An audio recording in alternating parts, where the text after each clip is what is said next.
je vous disais tout à l'heure que Dieu m'a envoyé ici aux Philippines pour préparer un cadeau qu'il devait vous donner dans le futur. Et ce futur, c'est maintenant. Le cadeau que vous allez recevoir ici, c'est un cadeau scientifique. Pourquoi? Parce que Dieu connaît de quoi vous avez besoin. Ça s'appelle le grand mystère de la science numérique. Le grand mystère de la science numérique. Je sais que beaucoup d'entre vous, quand vous entendez ce mot ici, science, ça ne vous intéresse pas tellement. Mais je voudrais vous dire que c'est ce que Dieu a décidé de vous donner. Pourquoi? Parce que vous êtes assis sur une très grande fortune.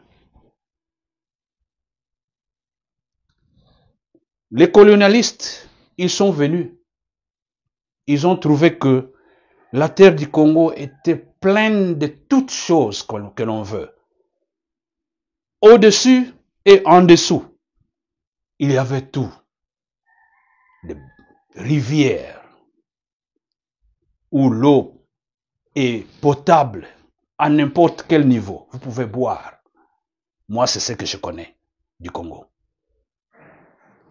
Vous avez la forêt, les animaux et le sous-sol aujourd'hui qui est objet de notre souffrance. Vous savez que le sol a plein de matières précieuses. Alors, tout cela, ça se trouve là. Mais nos ancêtres n'avaient pas la culture de la science.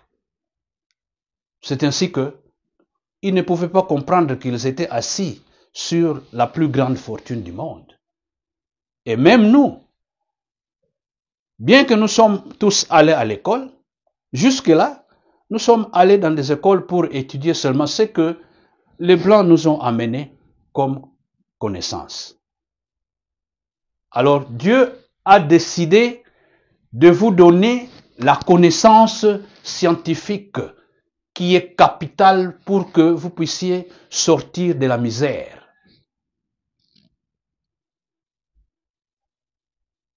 Je sais que pour certains qui sont des croyants, ils vont penser que, tout ce dont nous avons besoin, c'est Jésus. Jésus a été toujours là et il sera toujours là. Mais Jésus était venu exactement pour ouvrir votre mémoire. Ça, c'est le plus grand don que Jésus voulait vous donner.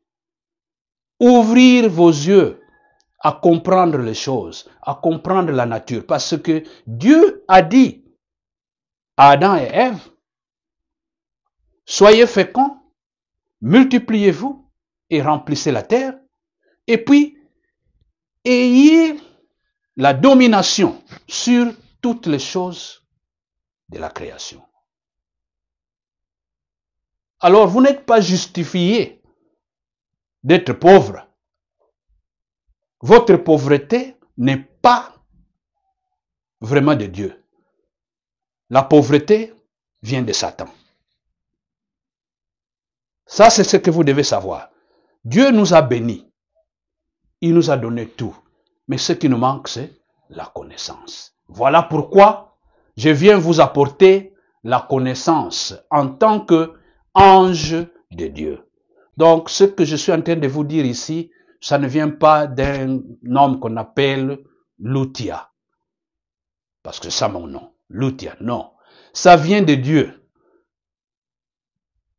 C'est Dieu qui vous dit que tout ce dont vous avez besoin pour le moment, c'est de comprendre les grands mystères de la science numérique. Alors, il donne cela comme une récompense au peuple élu congolais. Ça, c'est une récompense au peuple élu congolais. Donc aujourd'hui, ce que je vais faire, je vais vous expliquer d'abord, le mot récompense. Pourquoi Dieu nous donne cela comme récompense en ce moment où nous parlons? En ces jours, pourquoi Dieu nous donne ceci? Deuxièmement, je vais vous parler de qu'est-ce que nous devons faire à partir du moment où nous recevons ces cadeaux de Dieu. Si nous recevons les talents de Dieu, nous devons les multiplier. Alors, comment nous allons multiplier ceci? Qu'est-ce que Dieu attend de nous? Ici, je vais vous donner 2 missions que Dieu confie au peuple congolais. Ces 2 missions sont très dures, mais je vous dis que nous avons des solutions. Nous allons gagner parce que Dieu ne peut pas vous demander l'impossible. Tout ce que Dieu peut vous demander, de ce que vous pouvez accomplir. Vous pouvez faire ce qu'il veut. Donc, voilà pourquoi Dieu nous donne 2 missions. Au 3e point, je vais vous expliquer qu'est-ce que ceci va faire sur le plan social, sur le plan économique, sur le plan individuel, sur le plan, beaucoup de plans, tous les plans. Qu'est-ce que ce grand mystère de la science numérique va faire? Alors maintenant, commençons avec le premier point. Le premier point, c'est que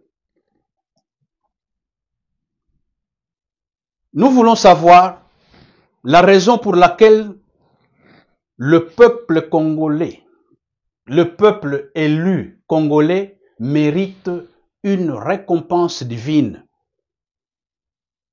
Ici, je vais vous emmener dans la dimension cachée de l'histoire du Congo, la RDC. Parce que nous avons beaucoup parlé de nous-mêmes. Voilà, nous sommes un peuple élu, nous sommes le peuple choisi de Dieu, nous allons être le premier à initier le développement en Afrique. Mais quand nous nous regardons nous-mêmes, est-ce que nous sommes le pays le plus avancé en Afrique aujourd'hui? Nous ne sommes pas les pays les plus avancés. Bien au contraire, nous sommes le pays presque le plus pauvre. Pas de routes, pas d'hôpitaux pour se faire soigner. Tout. Voyez la ville de Kinshasa? Une poubelle toute faite. Nous ne pouvons pas nous comparer à certaines villes du Nigeria, de l'Afrique du Sud, de l'Égypte. Ce sont les Africains tous, non? L'Éthiopie. Ils sont plus avancés que nous. Mais Dieu dit que c'est nous qui allons servir de point de démarrage. L'Afrique est comme un revolver et la gâchette se trouve au Congo. Donc le Congo va déclencher quelque chose de grand. C'est-à-dire, voilà là où le secret se trouve. C'est pourquoi aujourd'hui, je viens pour vous emmener dans la profondeur des choses. Parce que jusque-là, vous avez compris les choses à la surface. Dieu m'envoie auprès de vous pour venir vous révéler la réalité. Tout ce que nous allons devoir accomplir. Que ceci signifie quand nous disons que nous sommes le peuple qui allons démarrer le développement de l'Afrique et même du monde. Que cela signifie. Alors, La raison pour laquelle Dieu nous donne cette grande, ou bien le grand mystère de la science numérique comme cadeau, c'est grâce à la victoire des élections de 2023. Vous allez vous dire, ah, qu'est-ce que Dieu a à voir avec les élections? Mais nous sommes en train de parler du royaume des cieux, n'est-ce pas? Le royaume des cieux, vous pensez que c'est le royaume que quand vous mourrez, puis vous allez au ciel? C'est ça le royaume des cieux? Dieu est concerné par le royaume ici sur terre, c'est-à-dire que ce monde tel qu'il est gouverné, les systèmes utilisés par les leaders de ce monde pour gouverner est un mauvais système, un système médiocre, malade. Alors, Dieu doit intervenir maintenant dans la politique. Parce qu'il doit établir son royaume sur terre. La victoire des élections ici était très capitale pour Dieu. Pourquoi? Le but des élections de 2023 était de permettre au peuple congolais de restaurer l'échec du peuple juif qui avait nié Jésus, le roi divin, par peur de l'agression des impérialistes romains. Vous avez vu comment les élections s'étaient tenues. D'abord, avant ça, ils sont venus de partout dans le monde. Non, il ne faut pas avoir des élections. On ne peut pas avoir des élections. Non, non, jamais. D'ailleurs, vous n'êtes pas organisé. D'ailleurs, vous n'avez pas l'argent. Vous n'avez quelle connaissance que vous avez? Est-ce que Kadima peut faire quelque chose?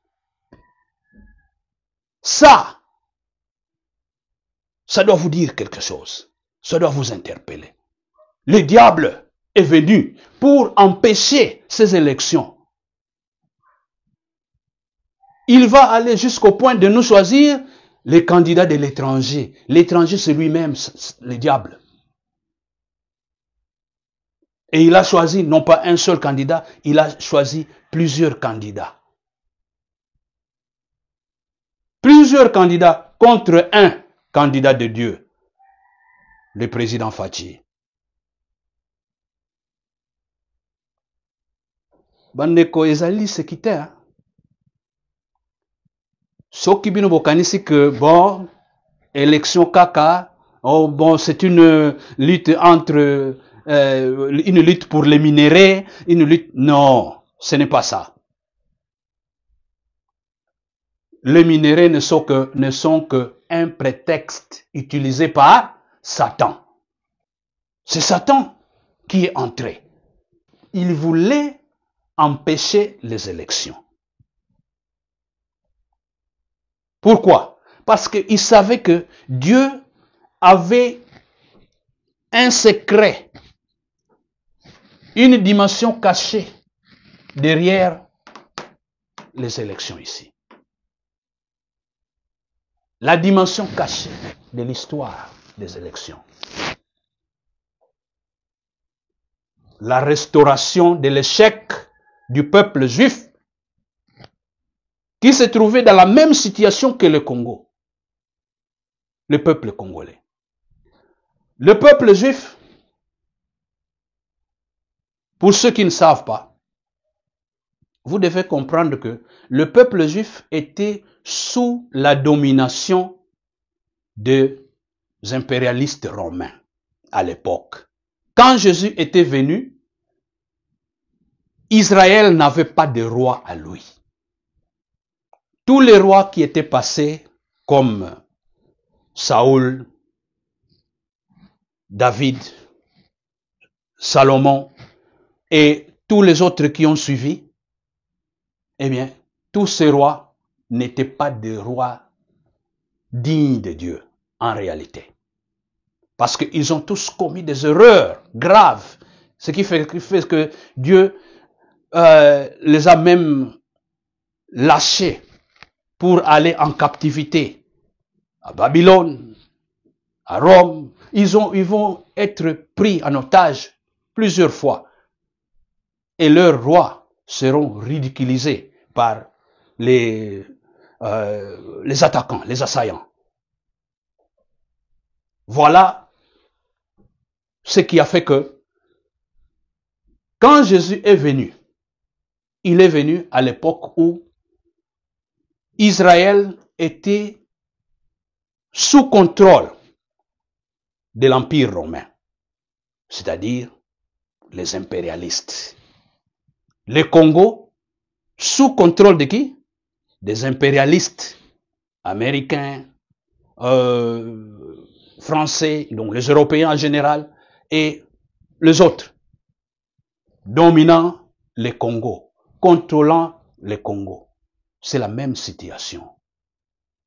Alors ici, pour le peuple juif, avant la naissance de Jésus, il y avait un roi qu'on leur avait placé.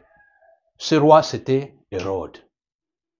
Hérode le Grand, comme on l'appelle. Donc celui, le fondateur, Hérode.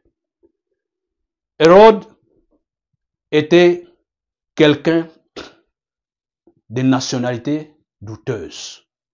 La Bible nous dit qu'il était un juif romain. Vous comprenez? Juif romain. Congolais, rwandais, quelque chose de comme ça. Nationalité douteuse, Hérode. Si bien que Hérode était très rude envers les gens. Il ne voulait pas entendre quelqu'un dire que voilà, moi je vais prendre le trône d'Israël pour diriger. Donc un fils du pays ne pouvait pas s'élever devant Hérode pour dire qu'il va diriger le pays. Jamais. Jamais. Alors, Hérode avait bloqué tout pour que aucun de père et de mère ne puisse émerger. Mais quand même, il est mort, le Hérode de père, et il a laissé le pouvoir à ses 3 fils qui se sont partagés le royaume. Alors, la partie où Jésus va naître est dirigée par Hérode Antipas. Le Hérode Antipas est venu au pouvoir 4 ans avant la naissance de Jésus. Alors, Jésus devait venir à ce moment-là. Assis dans son bureau, Hérode Antipas va être visité par 3 grandes personnalités qui venaient de pays voisins.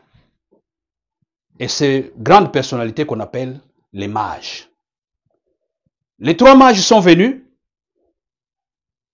Ils sont venus avec des cadeaux. Et Hérode le regarde et dit, mais quoi, qu'est-ce que vous venez faire? Oh, chef, nous sommes venus dans votre pays pour que nous puissions adorer un enfant qui est né comme roi d'Israël. Hérode Antipas le regarde dans les yeux et dit, mais comment? Vous êtes fou ou comment?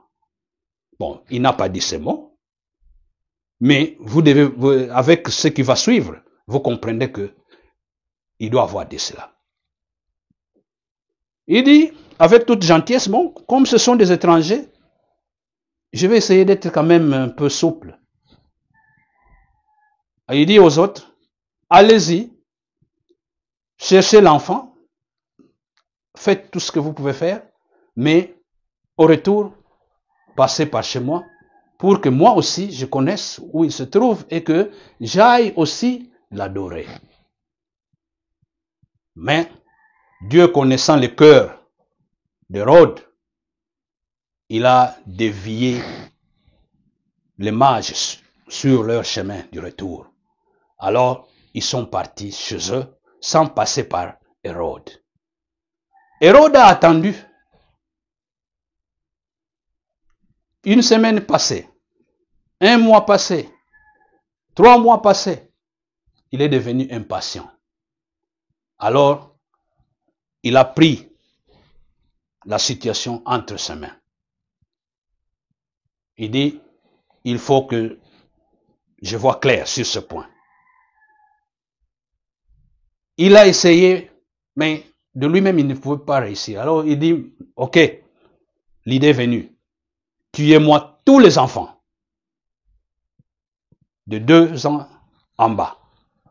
Il faut tuer tous ces enfants-là. Parce que je ne veux pas entendre d'un certain roi d'Israël, de père et de mère, dans mon sol ici. Non. Pas de père et de mère acceptés. Il faut tuer tout le monde. Tous ces enfants qui sont nés à la même période doivent être tués. Alors, le massacre a eu lieu. On a massacré les enfants. Mais je vous dis que nous avons peut-être une certaine connaissance de l'histoire. Nous avons entendu. Mais la Bible ne nous dit pas exactement qu'est-ce que Hérode a fait aux enfants. Comment les enfants ont été massacrés. Personne ne connaît. La Bible ne nous dit rien là-dessus. Mais imaginez-vous que il y a cette jeune maman-là en train de bercer l'enfant comme ça, son enfant de 6 mois, le bébé de 6 mois. Et soudain, à la porte, quelqu'un vient. Knock, knock. Oh, Fongolandako. Hein? Fongolandako. Et la femme ouvre la porte. Elle voit des soldats. Maman, yo zana mwana wat. Ya, pesa biso mwana wana. Mwana na ngai na pesa bino pola nini? Mokonzi alobi bongo yo exécuté. Vous comprenez? Est-ce que ça a été facile? Bon, imaginez combien de familles ont été victimes de ça. Et dans chaque famille où ils sont partis, vous pensez que c'est tout le monde qui a lâché facilement l'enfant? Alors quand on ne lâche pas l'enfant facilement, qu'est-ce que les soldats vont faire? Tuer le papa, tuer la maman. C'est-à-dire que ce massacre ici n'a pas été un massacre seulement pour les enfants, mais c'est un massacre qui a touché tout le monde, même les grands-mères. Il y en a qui sont même morts de crise cardiaque. Ils sont morts. Parce qu'ils ne pouvaient pas comprendre comment ces jolis bébés, comment cet enfant innocent devait aller mourir comme ça, entre les mains de Hérode. Nous ne savons pas qu'est-ce qu'il avait fait. A-t-il créé de fausses communes? Ou bien il est parti juste pour poignarder dans des maisons comme ça, comme ça? Qui sait? La Bible ne nous dit pas comment ça s'est passé. Et ça a créé le trauma, la peur de l'agression des impérialistes. Ça, c'est ce qui se passe chez nous. Ils viennent dans la nuit pour tuer. Et quand vous allez leur dire, voilà, nous avons perdu plus de 12 millions. Ils ne croient pas parce que eux n'ont pas vu. C'est comme nous aujourd'hui, quand on nous raconte l'histoire des enfants ici, nous pensons que c'est juste une histoire. Hérode a tué les enfants et c'était tout. Et soyons concrets. Hérode n'a pas tué seulement les enfants. Même certains parents qui ont résisté doivent avoir trouvé la mort. Donc tout ceci, je suis en train de vous faire voir comment les impérialistes ont terrifié le peuple juif. Ça, vous devez le savoir. Et alors, saisi de cette peur-là, leur parler encore d'un roi, c'était difficile pour qu'ils puissent s'aligner derrière un roi. Même si vous venez avec un mouvement. Pour dire, voilà, le roi des Juifs est en train de venir. Est-ce que vous pensez que ce sera facile? Et c'est ce qui est arrivé à Jean-Baptiste. Parce que, après ce massacre-là, 30 ans plus tard, ou 25 ans peut-être, j'estime 25 ans, un jeune garçon est apparu, qu'on appelait Jean-Baptiste. Très beau. Il était d'une famille noble, famille d'un grand prêtre, comme Zacharie. Donc, il était quelqu'un de classe, de la classe élevée juive. Donc, les juifs en ce moment-là, vous devez savoir que il y avait les pharisiens, ceux qui travaillaient avec, qui collaboraient avec les impérialistes. Ils étaient là. C'est comme nous en avons eu chez nous. Les impérialistes, les gens qui collaboraient avec les impérialistes, qu'on appelait soit les kabylistes, les FCC, tous. Donc, tous ces gens-là, travaillant avec qui? Avec les impérialistes. Mais ils étaient chez eux. Ils faisaient aussi la loi. Mais ils n'avaient pas les derniers mots. Ça, c'est le problème. Les derniers mots, c'était au Rwanda. N'est-ce pas? Pour devenir un ministre, il faut que la signature vienne d'où? Du Rwanda. Ça doit venir de qui? Des Romains. De Rome. Rwanda, Rome. I don't know. Je ne sais pas pourquoi ces noms semblent être les mêmes. Alors, comprenez que Jésus s'est trouvé est venu dans de telles circonstances. Alors, avant que Jésus n'apparaisse, il y avait Jean-Baptiste. Jean-Baptiste était en train de prêcher. Repentez-vous, parce que le roi est en train de venir. Le royaume des cieux est en train d'arriver. Le roi vient. Pour vous, aujourd'hui, en tant que chrétien, ce que vous avez comme croyance sur Jésus, ce n'est pas ce que les gens de son époque avaient comme croyance. Le peuple juif attendait un roi. Pourquoi? Parce qu'ils étaient sous colonisation, sous occupation des Romains, avec de présidents, bien de rois à nationalité douteuse, comme nous en avons eu. Alors, ce peuple ici voulait Mwanamboka, or, ce que nous appelons de père et de mère, qui doit prendre le pouvoir pour que il puisse être bien dirigé. Parce que sous Hérode, ils étaient malmenés. Pas d'erreur tolérée. Ils étaient tués n'importe quand, pour n'importe quoi. Des petites erreurs comme ça, vous êtes partis. C'est ce que nous avons connu chez nous. Donc je vous raconte cette histoire pour que vous compreniez pourquoi Dieu nous donne un cadeau. Qu'est-ce que nous avons fait d'opposer à ce que le peuple juif avait fait. Alors, Jean-Baptiste a commencé à prêcher. Repentez-vous, repentez-vous. Pourquoi la repentance?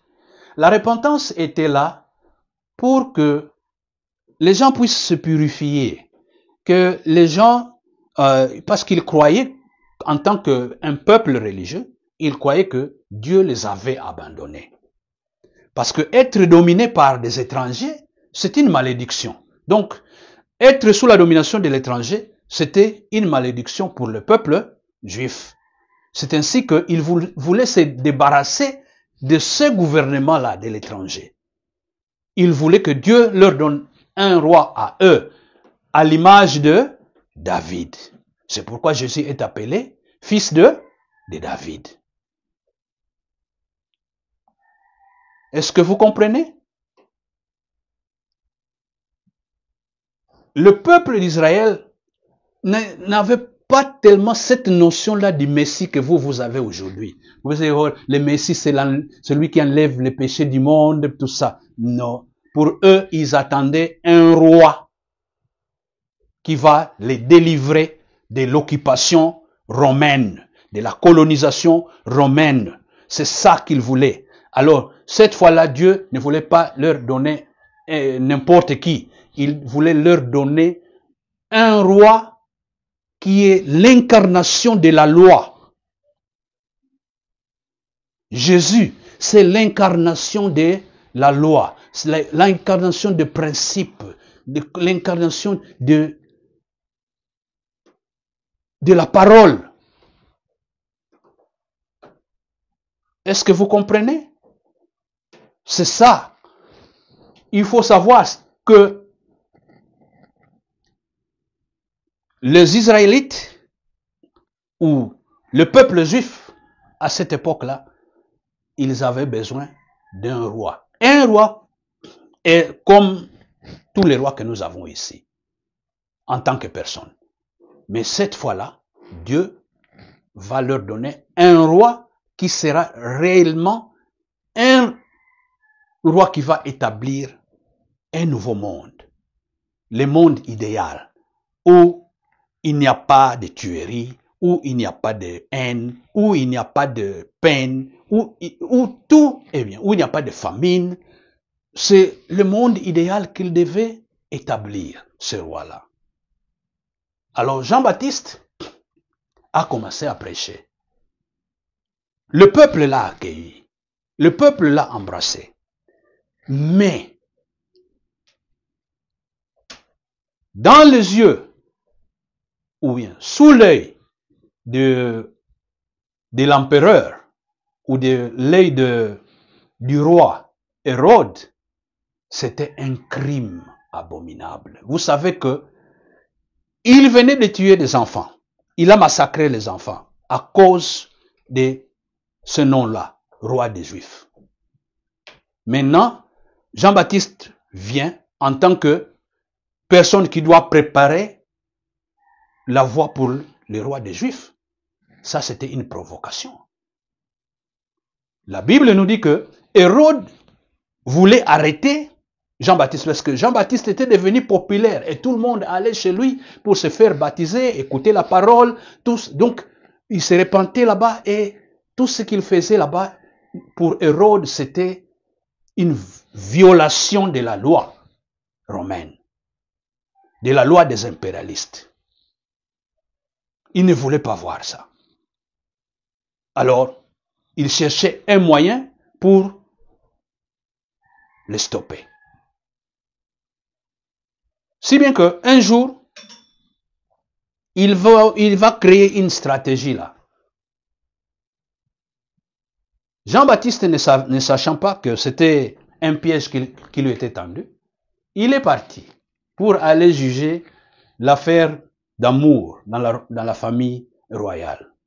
Et là-bas, son jugement, il dit, voilà, non, ça ne peut pas marcher. Alors, dire non au roi qui voulait de cette femme-là et la femme qui voulait de l'homme, ça c'était une offense terrible. Si bien que Jean-Baptiste, bien après, sera emprisonné par le roi. Il est devenu un prisonnier privé du roi. Alors, n'importe quand, Jean-Baptiste pourra être tué. Si bien que, et c'est ce qui est arrivé, lors d'une célébration, comme ça, d'un anniversaire, Jean-Baptiste sera immolé, comme l'offrande du jour. L'histoire, lisez ça dans la Bible. Je ne suis pas ici pour raconter toute l'histoire. On est venu avec... Les soldats sont allés en prison. Ils ont décapité Jean-Baptiste et ils sont venus avec la tête pour juste plaire à une petite fille qui a bien dansé là. Alors, ça, qu'est-ce que vous pensez? Pour le peuple juif, est-ce que ils s'attendaient à ça? Non. Jean-Baptiste était très populaire, très aimé, parce que c'est l'enfant d'un patriarche, un grand prêtre. Donc, il était très populaire, très aimé par le peuple, et ce qu'il faisait comme travail, c'était merveilleux pour le peuple juif. Mais pour les Romains, ça c'était une violation. C'est ainsi que Jean-Baptiste est mort de cette manière-là, de la manière que vous connaissez. Avant sa mort, Jean-Baptiste avait déjà baptisé Jésus. Mais ils se sont séparés. Alors Jésus est parti, il a commencé aussi à prêcher le royaume des cieux. Hérode apprend qu'il y a un autre qui vient d'apparaître là-bas, qui est en train de continuer l'œuvre de Jean-Baptiste. Alors il a dit, mais quoi? D'où vient-il? Il a commencé à demander à tous ses proches qui était ce jeune gars-là. Alors ça, c'est le Seigneur Jésus. Et finalement, vous savez que la pression a été tellement grande auprès des grandes autorités. Alors, il a dit, non, vous devez faire tout. Arrêtez-moi ce gars-là. Vous devez l'arrêter. Les Juifs, prenez responsabilité. Alors, les Juifs savaient que Jésus représentait un danger pour eux. Dans quel sens? Il est devenu un danger parce que si ils l'acceptaient comme leur roi, alors ils seront tous massacrés ensemble.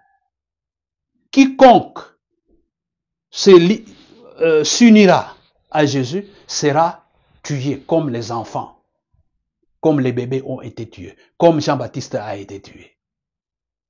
C'est pourquoi, même quand Dieu va leur donner l'opportunité au moment où Jésus sera arrêté et jugé par Pilate, Pilate dira, moi je ne vois aucune erreur en lui, mais le peuple lui-même va insister que non, si nous acceptons cet homme, c'est nous qui allons tous périr.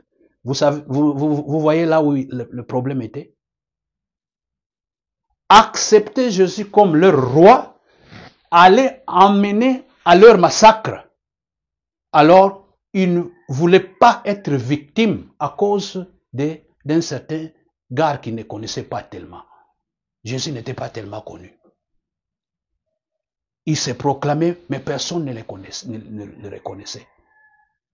Même quand il a essayé de faire des miracles, mais ce n'était pas tellement convaincant, parce que tout le monde pouvait faire des miracles. Vous comprenez? Alors, ça fait que Jésus va être livré. Pilate, qui était un Romain, le gouverneur, a dit, moi je ne vois aucune faute en lui, parce que Dieu a intervenu à travers la femme de Pilate, qui est venue dire à Pilate, voilà, j'ai eu un mauvais rêve. concernant ce jeune homme. Donc, il ne faut pas que tu salisses tes mains avec lui. Ne prends pas de son sang. Mais le peuple dit, oh non, nous, il faut les tuer. Et beaucoup de gens pensent que, bon, voilà, c'était la volonté de Dieu. C'est pourquoi le peuple avait dit ça. Non. La volonté de Dieu est que Barabbas, qui était un sanguinaire, un criminel, soit celui qui devait être tué au lieu de Jésus.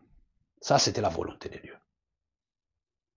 Ce qui s'était accompli, c'est simplement le résultat de manque d'unité. Voilà.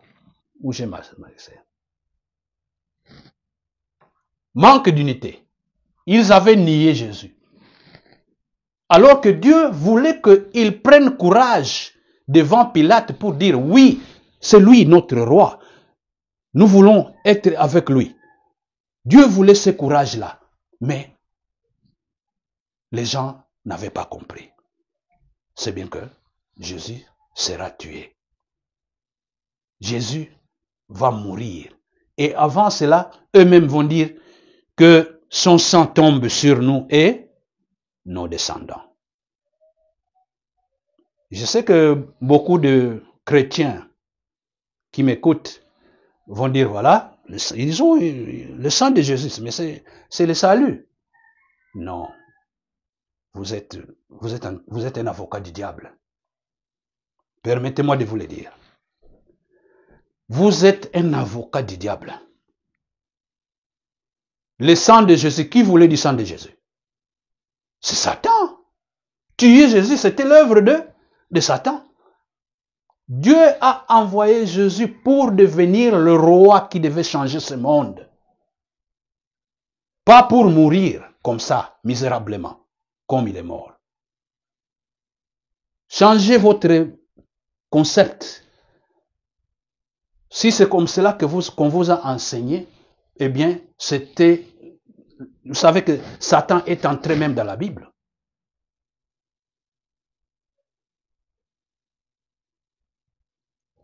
Jésus devait devenir le roi qui devait changer le monde. Et commençant avec son propre peuple, le peuple juif, il devait établir un modèle de royaume qui devait être copié à travers le monde entier. Et le monde serait alors, dans son entièreté, le royaume de Dieu sur la terre. Et c'est pourquoi Jésus est appelé le roi des rois. Il y aura plusieurs rois, mais c'est lui, le faiseur de rois, Jésus. Il n'est pas venu pour mourir de cette façon-là. Voilà là où la différence va se faire entre le peuple congolais et le peuple juif. Je viens de vous expliquer un peu sur la situation du Congo. Nous avions besoin d'un roi, un libérateur. Et Dieu, comme tous nous ne le savions pas, Dieu avait sa façon de faire les choses. Il nous a envoyé le président Tshisekedi, qui est là. Félix Antoine Tshilombo Tshisekedi. C'est l'homme que Dieu a envoyé.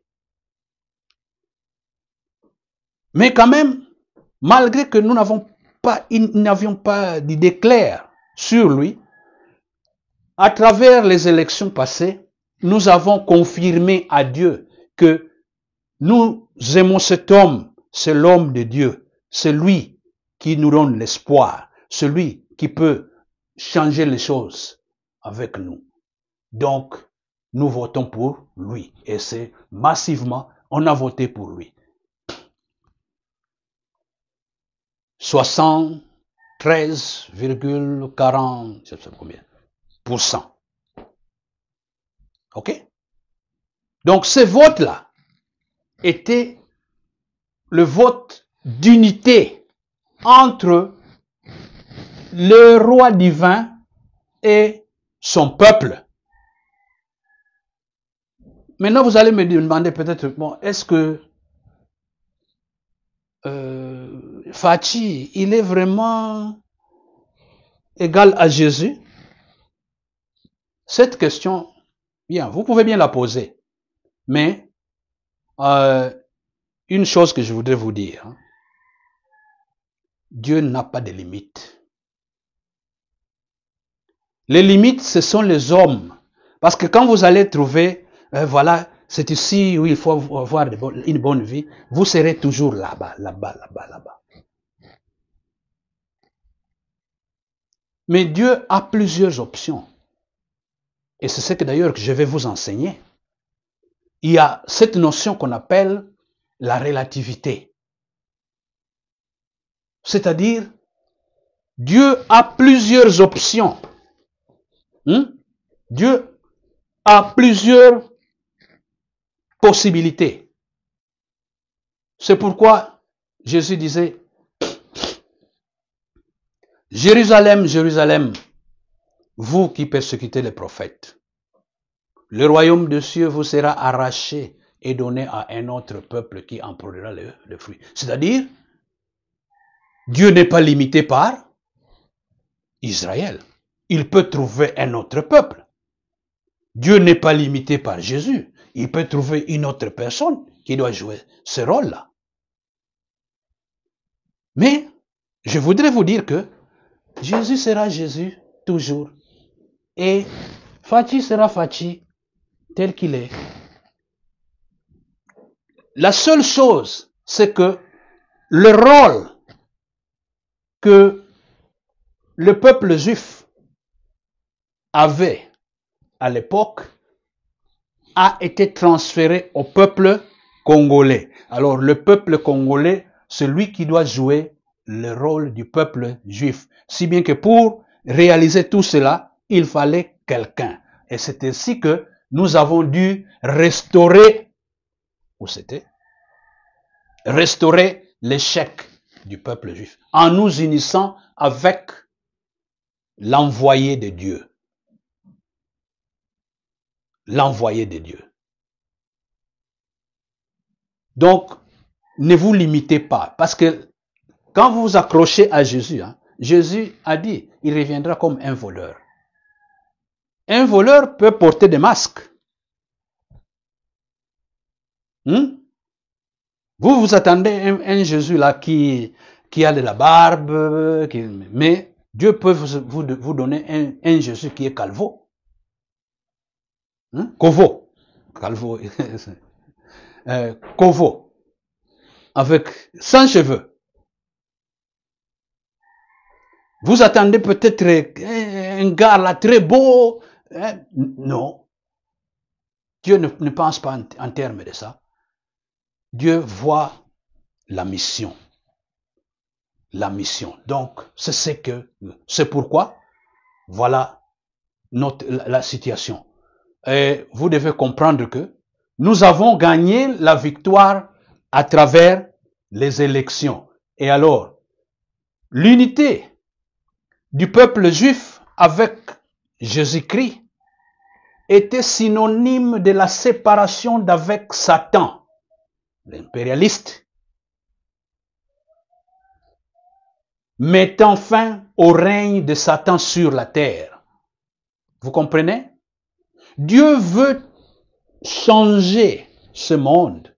Il veut mettre fin au règne de Satan sur la terre. C'est pourquoi il a choisi Jésus pour venir commencer un nouveau monde sur cette terre avec les mêmes personnes qu'il avait trouvées, mais les transformer en leur enseignant la vraie façon de vivre à travers la parole de Dieu, la loi de Dieu. Alors, ici, nous avons réussi, nous, peuple congolais. C'est pourquoi Dieu nous donne les cadeaux. Nous méritons les cadeaux. Maintenant, vous comprenez? Nous avons gagné cette victoire. Mais maintenant, qu'est-ce qui va suivre? Ça nous amène au deuxième point. le double rôle que nous devons jouer en tant que peuple congolais. Je vous ai dit que nous avons deux missions.